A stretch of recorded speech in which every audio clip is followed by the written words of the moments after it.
ಇದು ಬರೀ ಕತೆ ಅಲ್ಲ. ನಮ್ಮೆಲ್ಲರ ಜೀವನದಲ್ಲಿ ಅನುಸರಿಸಬೇಕಾಗಿರುವಂತಹ ಒಂದು ಪಾಠ ಅಂತಾನೆ ಹೇಳ್ಬೋದು. ಒಂದು ದಿನ ಒಬ್ಬ ಶ್ರೀಮಂತ ವ್ಯಕ್ತಿ ಅವನ ಮಗನ್ನ ಕರ್ಕೊಂಡು ಹಳ್ಳಿಗೆ ಕರ್ಕೊಂಡು ಹೋಗ್ತಾನೆ.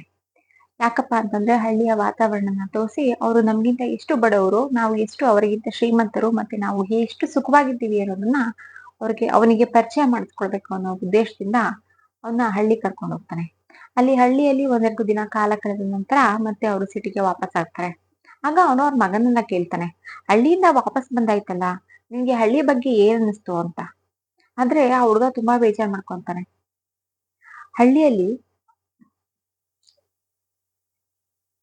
ನಮ್ಗೆ ಅಪ್ಪ ಇಲ್ಲಿ ಕೆಲಸ ಮಾಡ್ಕೊಡೋದಕ್ಕೆ ಕೆಲಸದವ್ರು ಇದ್ದಾರೆ. ಆದ್ರೆ ಹಳ್ಳಿಯಲ್ಲಿ ಕೆಲಸ ಮಾಡ್ಕೊಡೋದಕ್ಕೆ ಕೆಲಸದವ್ರು ಅಂತ ಯಾರೂ ಇಲ್ಲ. ಅವರೆಲ್ಲಾ ಕೆಲ್ಸಗಳನ್ನ ಅವರೇ ಮಾಡ್ಕೊಂತಾರೆ. ಮತ್ತೆ ನಮ್ಮ ಹತ್ರ ಒಂದೇ ಒಂದು ನಾಯಿ ಇದೆ, ಆದ್ರೆ ಅವ್ರ ಹತ್ರ 4 ನಾಯಿ ಮರಿ ಇದೆ ಅಂತ ಹೇಳ್ತಾನೆ. ಆ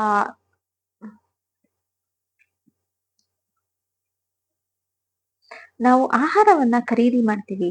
ಆದ್ರೆ ಅವರು ಆಹಾರವನ್ನ ಅವರೇ ಕೂಡ ತಯಾರು ಮಾಡ್ಕೊಂತಾರೆ, ಅವರೇ ಬೆಳ್ಕೊಂತಾರೆ.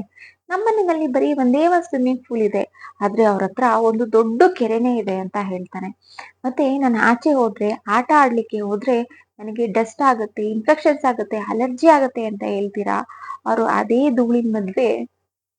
ಧೂಳಿನ ನಡುವೆ ನಮ್ಗಿಂತ ಹೆಚ್ಚು ಆರೋಗ್ಯಕರವಾಗಿ ಮತ್ತೆ ಹಾಗೆ ಹೆಚ್ಚು ಖುಷಿಯಾಗಿದ್ದಾರೆ ಅಂತ ಹೇಳ್ತಾರೆ.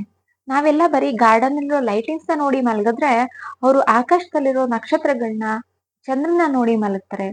ನಿಜವಾಗ್ಲೂ ಅವ್ರು ಎಷ್ಟು ಶ್ರೀಮಂತರಲ್ವಾ ಅಪ್ಪ, ನಾವ್ ಎಷ್ಟು ಬಡವರು ಅಂತ ಹೇಳ್ತಾನೆ.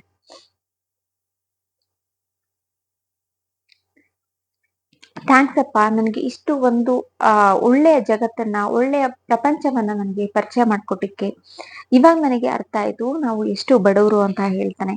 ಆದ್ರೆ ನಾನು ಈ ವಿಡಿಯೋದಲ್ಲಿ ನಾನು ನಿಮ್ಗೆ ಏನ್ ಹೇಳೋದಕ್ಕೆ ಇಷ್ಟ ಪಡ್ತಾ ಇದ್ದೀನಿ ಅಂತಂದ್ರೆ, ನಾವು ಒಂದು ಹಾಸಿಗೆಯನ್ನ ಖರೀದಿ ಮಾಡ್ಬೋದು, ಆದ್ರೆ ನಮ್ಗೆ ಬೇಕಾದ ನಿದ್ದೆಯನ್ನ ಖರೀದಿ ಮಾಡೋದಕ್ಕೆ ಸಾಧ್ಯ ಇಲ್ಲ.